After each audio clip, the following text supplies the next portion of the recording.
buli mukyala ali eyo oba buli muwala muto ali eyo. If you're planning to date a famous person nno tekitegeeza nti atera kubanga ensi yonna emumanyi. Asobola kuba na famous mu kitundu kyammwe. Nga bw'olaba MC nga ali famous mu bbaala mwabadde akolera Gavin.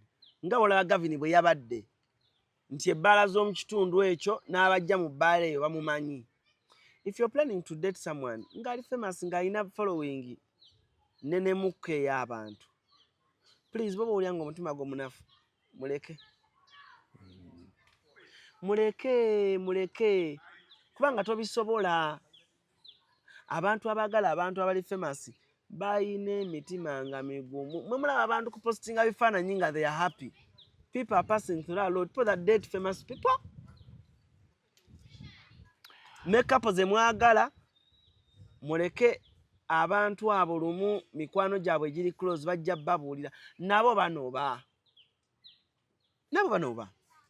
Saimu munanga abantu balowooza mbu okunoba kuli eno mufa ofumbo baffe buno obw'ekyavu. Abantu banoba. Abamu bava mu bisenge kimu ne badda mu kisenge ekirala. Abamu ne batwala abaana ku holidays abaana baleme kulaba nti mami ne taata tebakyakola ki. Tebakyayogera abaana ne babatwala mu diaspora. Nga tumaliriza. Abamu bakuuma kifaananyi kya public. Balina business gundi wamu, so separating is not helping. Yes.